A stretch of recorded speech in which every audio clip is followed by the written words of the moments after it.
Hai guys, Canon EOS R10 jadi salah satu kamera mirrorless di jajaran RF series yang cocok bagi kamu para konten kreator, traveler, atau pemula. Dengan kontrol yang lebih advance namun tetap mudah digunakan.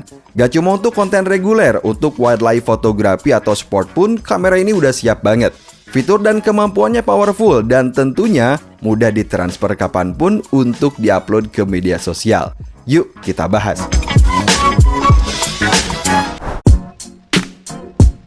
So, Canon EOS R10 bisa dibilang merupakan kamera mirrorless bagus yang agak terlupakan terutama setelah kemunculan seri di bawahnya yaitu EOS R50 yang beberapa waktu lalu juga pernah saya review. Padahal nih, Canon EOS R10 ini fitur dan kemampuannya lebih sempurna dibanding EOS R50. Bahkan mewarisi beberapa fitur dari EOS R3.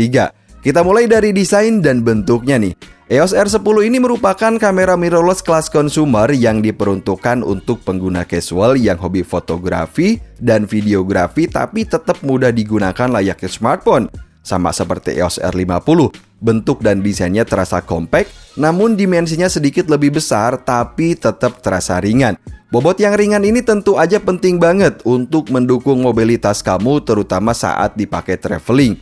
EOS R10 ini bagi saya merupakan kamera mid-range dengan sistem kontrol yang lebih advance, seperti adanya dua kontrol dial ini, yang bagi para pengguna bisa bermain dengan manual exposure secara penuh, atau mainin tombol kecil manual dan autofocus yang ada di bagian depan ini. Handlingnya terasa tegap, jangkauan jari untuk menekan tombol pun terasa mudah banget, apalagi saat digunakan untuk ngambil foto. Tampilan dari EVF atau Electronic Viewfinder-nya pun bagi saya terasa lega dengan tampilan yang ketajamannya ini udah bagus.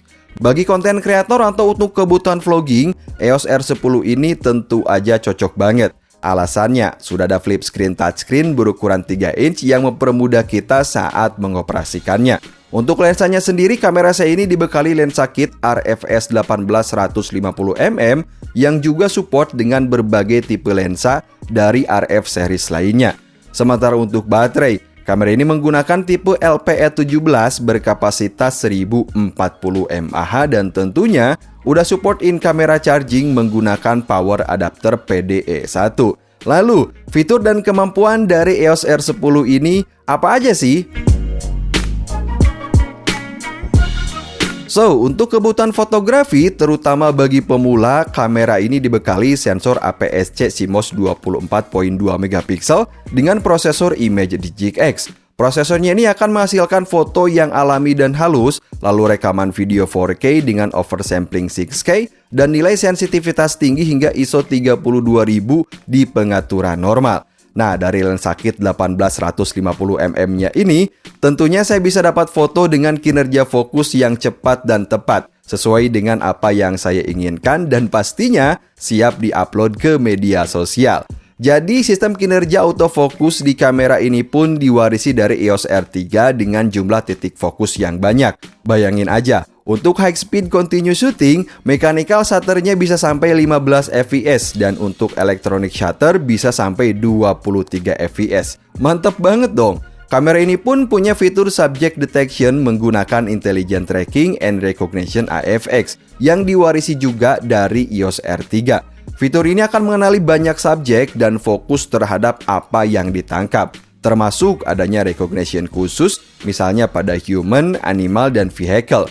Subject detection ini bisa kita aktifkan baik saat ambil foto atau rekam video. Hal yang saya suka, kamera ini akan otomatis merespon pada gerakan yang dinamis sekalipun, seperti subjek yang tiba-tiba bergerak rumit atau pada subjek berkecepatan tinggi sekalipun.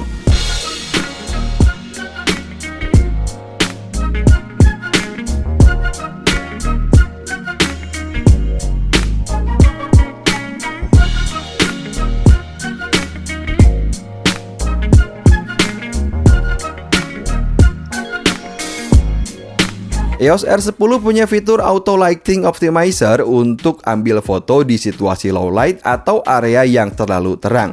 Fitur ini bisa kita aktifkan untuk memperbaiki dan mencerahkan warna wajah, lalu menekan highlight hingga menampilkan detail di semua rentang area.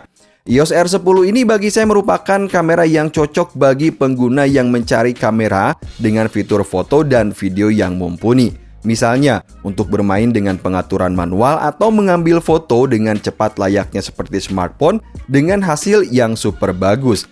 Jadi kamera ini punya mode E+ atau Scene Intelligent Auto dan mode SCN atau Special Scenes yang masing-masing diperuntukkan untuk ngambil gambar dengan skenario yang berbeda. Misalnya untuk mode E+, kita bisa atur agar gambar sesuai dengan keadaan sekarang dengan memilih preset vivid, shine, fetch, dan lain-lain, termasuk mengatur parameter dari setiap preset tersebut. Sementara untuk mode Special Scenes, kita disediakan beberapa settingan siap pakai sesuai scene pemotretan yang cocok dengan situasi dan kondisi tertentu. Beberapa scenes di dalamnya terdiri dari banyak opsi seperti beauty, kemudian panoramic shot, night portrait, dan lain-lain. Ini dia beberapa contoh foto dari kamera EOS R10 yang saya ambil.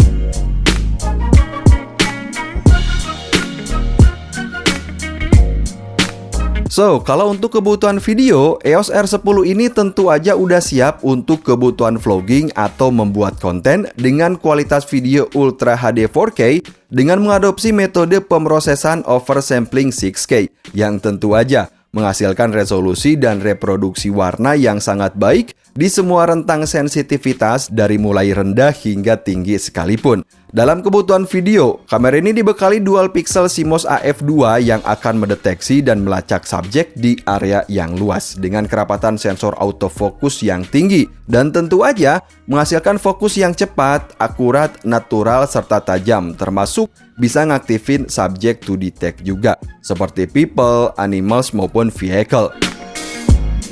EOS R10 bisa merekam video dengan gambar HDR VQ yang akan memproduksi kontras tajam dan menghasilkan rekaman video dengan realisme yang mendekati seperti apa yang dilihat oleh penglihatan manusia 10 bit 4:2:2. Hasilnya, dynamic range yang lebih luas dengan warna, kejelasan, dan ketajaman yang super bagus. Sementara untuk menghasilkan video dengan frame yang tinggi, kita bisa aktifkan high frame rate dengan memilih resolusi Full HD 120 fps yang bisa menghasilkan video slow motion yang super lembut.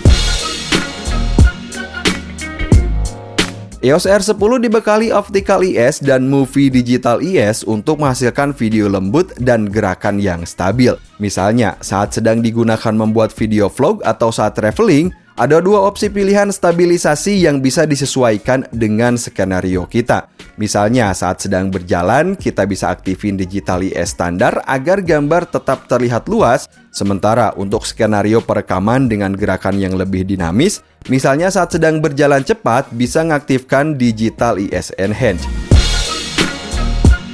EOS R10 ini sudah dibekali koneksi Bluetooth dan Wi-Fi agar bisa terhubung ke smartphone. Kita bisa download aplikasi Canon Camera Connect, lalu hubungkan ke smartphone. Di aplikasinya ini kita bisa kontrol secara remote, lalu download foto dan video langsung ke galeri HP, agar bisa lebih cepat untuk diupload ke media sosial tentunya. Yang artinya, saat kamu traveling bawa kamera ini, kamu bisa update lebih cepat tanpa dihubungkan ke laptop atau PC sekalipun. Atau kita juga bisa transfer foto dan video dengan menyambungkan kabel USB-C untuk transfer file yang jauh lebih cepat. Gimana? Udah komplit banget nih. So, jadi pengalaman saya setelah menggunakan kamera ini yang pertama, Canon EOS R10 ini punya fitur dan kemampuan yang lebih sempurna dibanding EOS R50. Harga EOS R10 dengan lensa kit RFS 18-150mm ini berada di kisaran 19,3 juta. Kamera mid-range ini cocok bagi kamu untuk fotografi, videografi, membuat film, vlogging, atau konten lainnya. Build quality solid, desain ergonomis dengan kontrol yang lebih advance. Fitur autofocus dan subject recognition-nya pun super powerful dan bisa rekam video 4K HDR tentunya. Link pembelian bergaransi resmi Datascript ada di deskripsi video, jadi tinggal dicek aja. Sampai ketemu di video review selanjutnya.